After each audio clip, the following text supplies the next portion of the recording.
Today's जी के programme में आपका स्वागत है। आइए पहले नजर डाल लेते हैं पिछले सेशन के प्रश्नों पर। तो पहला प्रश्न था, निम्नलिखित कथनों पर विचार कीजिए। कथन 1, जलियांवाला बाग हत्याकांड की जांच के लिए साइमन कमीशन का गठन किया गया था। कथन 2, जलियांवाला बाग हत्याकांड के विरोध में रविंद्रनाथ टैगोर ने कैसरे हिंद की उपाधि लौटा दी थी।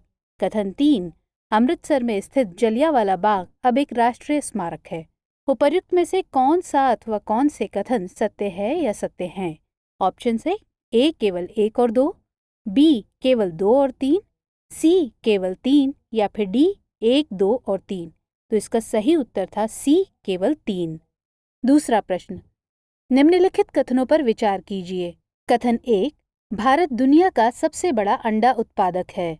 कथन 2, भारत में अंडे के उत्पादन को बढ़ाने के लिए पीली क्रांति शुरू की गई थी। उपर्युक्त में से कौन सा अथवा कौन से कथन सही है या सही हैं? ऑप्शन है ए केवल 1, बी केवल 2, सी 1 और 2 दोनों, या फिर डी ना तो 1 और ना ही 2। तो इसका सही उत्तर था डी, ना तो 1 और ना ही 2। अगला प्रश्न, चिल्ड्रन क्लाइमेट रिस्क इंडेक्स के संबंध में निम्नलिखित कथनों पर विचार करें। कथन 1, यह फ्राइडे फॉर फ्यूचर के सहयोग से यूनिसेफ द्वारा जारी किया गया है। कथन 2, भारत उन 4 दक्षिण एशियाई देशों में शामिल है जहां बच्चों को जलवायु परिवर्तन के प्रभावों का सबसे अधिक खतरा है। उपर्युक्त में से कौन सा या कौन से कथन सही है अथवा सही हैं? ऑप्शन से ए केवल 1, बी केवल 2, सी 1 और 2 दोनों, या फिर डी ना तो 1 और ना ही 2। तो इसका सही जवाब था सी 1 और 2 दोनों। अगला प्रश्न, निम्नलिखित कथनों पर विचार कीजिए। कथन ए, चिकनगुनिया संक्रमित मच्छर से काटने से लोगों में फैलता है। कथन बी, BBV87 वैक्सीन को भारत बायोटेक एवं इंटरनेशनल वैक्सीन इंस्टीट्यूट ने मिलकर विकसित किया है। कथन सी, BBV87 को IND-CEPI मिशन के सहयोग से coalition for epidemic preparedness innovation यानी CEPI द्वारा वित्त पोषित किया गया था। उपर्युक्त में से कौन सा या कौन से कथन सही है या सही हैं? ऑप्शन हैं ए केवल 1, बी केवल 1 और 2, सी केवल 2 और 3, या फिर डी 1, 2 और 3। तो इसका सही उत्तर था डी 1, 2 और 3। अगला प्रश्न, समृद्ध कार्यक्रम के संबंध में निम्नलिखित कथनों पर विचार कीजिए। कथन 1, इसे इलेक्ट्रॉनिक्स एवं सूचना प्रौद्योगिकी मंत्रालय द्वारा लॉन्च किया गया है। कथन 2, इसका मकसद भारतीय हार्डवेयर प्रोडक्ट स्टार्टअप के लिए एक अनुकूल मंच तैयार करना है। उपर्युक्त में से कौन सा या कौन से कथन सही है अथवा सही हैं? ऑप्शन है ए केवल 1, बी केवल 2, सी 1 और 2 दोनों, या फिर डी ना तो 1 और ना ही 2। तो इसका सही जवाब था ए केवल 1। छठा प्रश्न, कॉर्पोरेट सामाजिक उत्तरदायित्व यानी CSR के संबंध में निम्नलिखित कथनों पर विचार कीजिए। कथन 1, भारत दुनिया का पहला देश है जिसने अप्रैल 2014 में कंपनी अधिनियम 2013 में संशोधन करके कॉर्पोरेट सामाजिक उत्तरदायित्व को अनिवार्य बनाया है। कथन 2, संशोधित CSR नियम के मुताबिक कंपनियां किसी भी वित्तीय वर्ष में आवश्यक 2% से अधिक के CSR व्यय को 5 वित्तीय वर्षों तक के लिए आवश्यक व्यय के अंतर्गत समायोजित कर सकती हैं। उपर्युक्त में से कौन सा या कौन से कथन सही है या सही हैं? ऑप्शंस थे ए केवल 1, बी केवल 2, सी 1 और 2 दोनों, या फिर डी ना तो 1 और ना ही 2। तो इस प्रश्न का सही जवाब था ए केवल 1। अगला प्रश्न, भारत सीरीज के नए वाहनों के लिए नए पंजीकरण चिन्ह यानी रजिस्ट्रेशन मार्क के संबंध में निम्नलिखित कथनों पर विचार कीजिए। कथन ए, जब वाहन का मालिक एक राज्य से दूसरे राज्य में शिफ्ट होता है तो इस पंजीकरण चिन्ह वाले वाहन को नए पंजीकरण चिन्ह के असाइनमेंट की आवश्यकता नहीं होगी। कथन बी, यह वाहन पंजीकरण सुविधा केवल रक्षा कर्मियों के लिए स्वैच्छिक आधार पर उपलब्ध होगी। उपर्युक्त में से कौन सा या कौन से कथन असत्य है या असत्य हैं? ऑप्शंस थे ए केवल 1, बी केवल 2, सी 1 और 2 दोनों, या फिर डी ना तो 1 और ना ही 2। तो इस प्रश्न का सही उत्तर था बी केवल 2। अगला प्रश्न, प्रधानमंत्री जनधन योजना के संबंध में निम्नलिखित कथनों पर विचार कीजिए। कथन 1, यह योजना 28 अगस्त 2016 को शुरू की गई थी। कथन 2, यह एक राष्ट्रीय मिशन है जिसका मकसद क्रेडिट, बीमा, पेंशन, बैंकिंग, सेविंग्स और जमा खाता सहित विभिन्न वित्तीय सेवाओं तक किफ़ायती तरीके से पहुंच सुनिश्चित करना है। कथन 3, 28 अगस्त 2018 से सरकार ने इस योजना का विस्तार किया एवं हर परिवार यानी एवरी हाउस होल्ड से ध्यान हटाकर प्रत्येक बैंक रहित वयस्क यानी एवरी अनबैंक्ड अडल्ट पर ध्यान केंद्रित किया। उपर्युक्त में से कौन सा या कौन से कथन सही है या सही हैं? ऑप्शंस थे ए केवल 1 और 2, बी केवल 3, सी केवल 1 और 3 या फिर डी केवल 2 और 3। तो इस प्रश्न का सही जवाब था डी केवल 2 और 3। अगला प्रश्न, चर्चा में रहे विग्रह अपतटीय गश्ती पोत के संबंध में निम्नलिखित कथनों पर विचार कीजिए। कथन 1, इसे भारत ने फ्रांस के सहयोग से विकसित किया है। कथन 2, यह एक जुड़वां इंजन वाले हेलीकॉप्टर और उच्च गति वाली नौकाओं को ले जाने में भी सक्षम है। उपर्युक्त में से कौन सा या कौन से कथन सही है अथवा सही हैं? ऑप्शंस थे ए केवल 1, बी केवल 2, सी 1 और 2 दोनों या फिर डी ना तो 1 और ना ही 2। तो इस प्रश्न का सही जवाब था बी केवल 2। अब 10वां और अंतिम प्रश्न, सुर्खियों में रहा ईडा क्या है?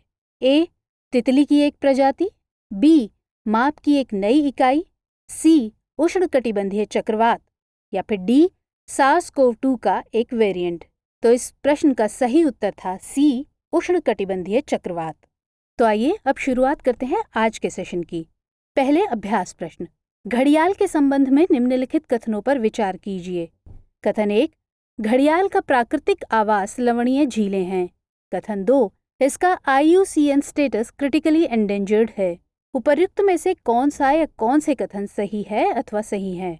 ऑप्शन से ए केवल 1, बी केवल 2, सी 1 और 2 दोनों या फिर डी ना तो 1 और ना ही 2। तो इस प्रश्न का सही जवाब है बी केवल 2। हाल ही में एक रिपोर्ट में कहा गया है कि बांध से पानी के असमान प्रवाह और अवैध निर्माण से मृदा अपरदन को बढ़ावा मिला है, जिससे सोन घड़ियाल वन्यजीव अभयारण्य में घड़ियाल की आबादी में गिरावट आई है। सोन घड़ियाल वन्यजीव अभयारण्य मध्य प्रदेश में स्थित है। सोन नदी का 161 किलोमीटर, 23 किलोमीटर बनास नदी व 26 किलोमीटर गोपत नदी का क्षेत्र मिलाकर कुल 210 किलोमीटर क्षेत्र को 1981 में अभयारण्य के रूप में घोषित किया गया। भारत के उत्तरी भाग में पाया जाने वाला स्वच्छ जल घड़ियाल का प्राकृतिक आवास है। घड़ियाल का IUCN स्टेटस क्रिटिकली एंडेंजर्ड है। हमारे वीडियो अंग्रेजी में देखने के लिए फॉलो करें हमारा ही दूसरा YouTube चैनल दृष्टि IAS इंग्लिश। अब बारी है आज के पहले प्रश्न की। निम्नलिखित में से कौन सी विशेषताएं प्रधानमंत्री जनधन योजना की विशेषताएं हैं? 1, बैंकिंग सेवाओं तक सार्वभौमिक पहुंच, 2, वित्तीय साक्षरता कार्यक्रम, 3, क्रेडिट गारंटी फंड या फिर 4, असंगठित क्षेत्र के लिए पेंशन योजना। आपको नीचे दिए गए कूट का प्रयोग कर सही उत्तर चुनना है। ऑप्शन है ए केवल 1 और 2, बी केवल 2 और 3, सी केवल 1, 2 और 3 या फिर डी 1, 2, 3 और 4। तो इस प्रश्न का सही जवाब है डी 1, 2, 3 और 4। प्रधानमंत्री जनधन योजना यानी PMJDY वित्तीय समावेशन की योजना है। इस योजना ने हाल ही में सफल कार्यान्वयन के 7 साल पूरे किए हैं। यह योजना 6 स्तंभों के आधार पर शुरू की गई थी, जो इस प्रकार हैं। बैंकिंग सेवाओं तक सार्वभौमिक पहुंच यानी शाखा और बैंकिंग संवाददाता की उपलब्धता, प्रत्येक घर को 10,000 रुपए की ओवरड्राफ्ट सुविधा के साथ आधारभूत बचत बैंक खातों की सुविधा, वित्तीय साक्षरता कार्यक्रम, बैंकिंग के लिए बुनियादी मोबाइल फोन का उपयोग करके बचत को बढ़ावा देना, ATM का उपयोग, क्रेडिट के लिए उपलब्धता, बीमा और पेंशन का लाभ उठाना, क्रेडिट गारंटी फंड का निर्माण, बैंकों को डिफॉल्ट के खिलाफ कुछ गारंटी प्रदान करना, बीमा 15 अगस्त 2014 से 31 जनवरी 2015 के बीच खोले गए खातों पर 1 लाख रुपए का दुर्घटना कवर और 30,000 रुपए का जीवन बीमा, असंगठित क्षेत्र के लिए पेंशन योजना। अगला प्रश्न, निम्नलिखित कथनों पर विचार कीजिए। कथन 1, राज्यपाल को क्षेत्रों को बढ़ाने या घटाने या स्वायत्त जिलों के नाम बदलने का अधिकार है। कथन 2, संसद या राज्य विधानमंडल के अधिनियम स्वायत्त जिलों पर लागू नहीं होते हैं। कथन 3, दीमा हसाओ स्वायत्त जिला परिषद मेघालय में स्थित है। आपको बताना है कि उपर्युक्त में से कौन सा या कौन से कथन सही है अथवा सही हैं। ऑप्शंस हैं ए केवल 1, बी केवल 1 और 2, सी केवल 2 और 3 या फिर डी 1, 2 और 3। तो इस प्रश्न का सही जवाब है बी केवल 1 और 2। हाल ही में असम के दीमा हसाओ पहाड़ी जिले में एक संदिग्ध आतंकवादी हमले में 5 ट्रक ड्राइवरों की मौत हो गई। पुलिस के अनुसार खुफिया सूचनाओं से पता चला है कि हमले के पीछे दिमासा नेशनल लिबरेशन आर्मी यानी DNLA नामक एक संगठन का हाथ था।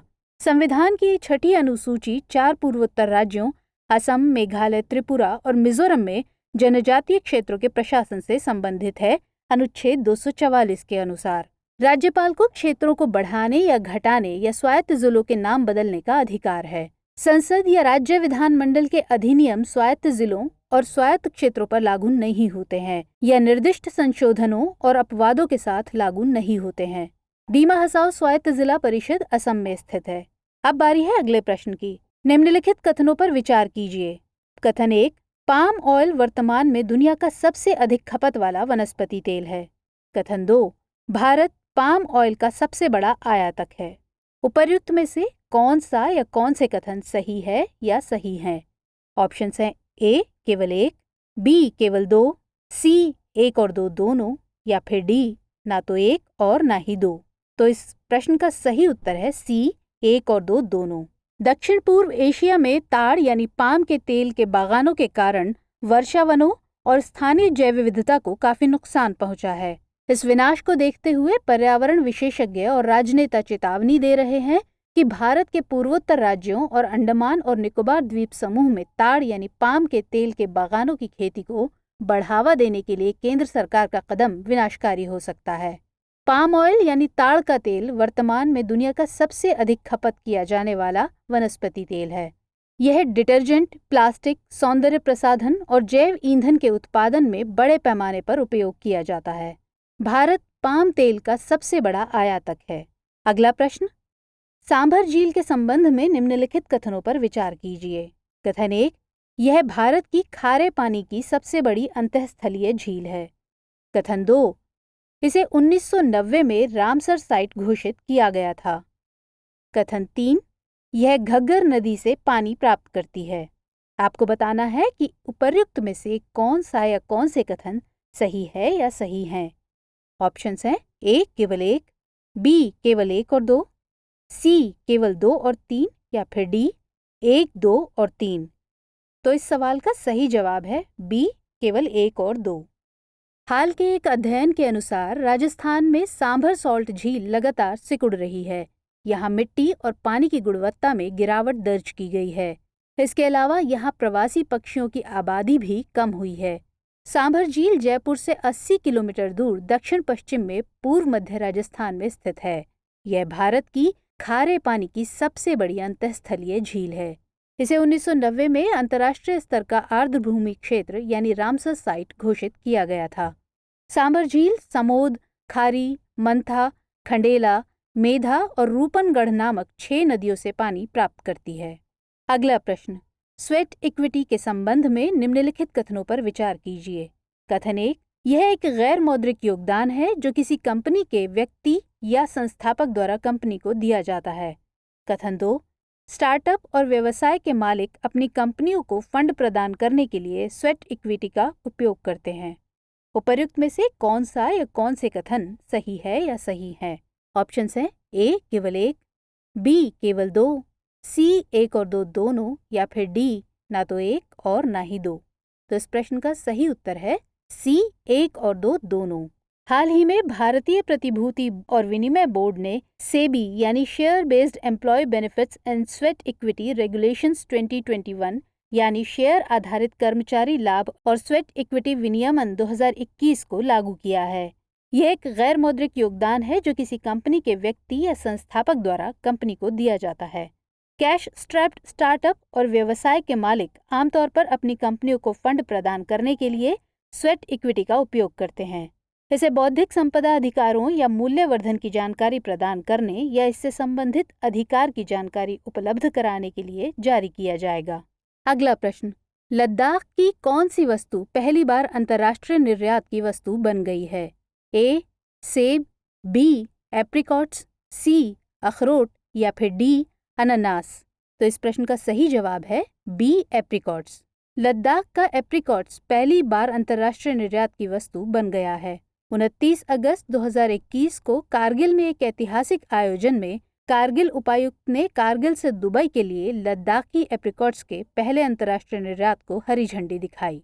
7वां प्रश्न, संयुक्त राष्ट्र सुरक्षा परिषद के संबंध में निम्नलिखित कथनों पर विचार कीजिए। कथन 1, इस परिषद की अध्यक्षता 15 सदस्यों के बीच हर 3 महीने में रोटेट होती है।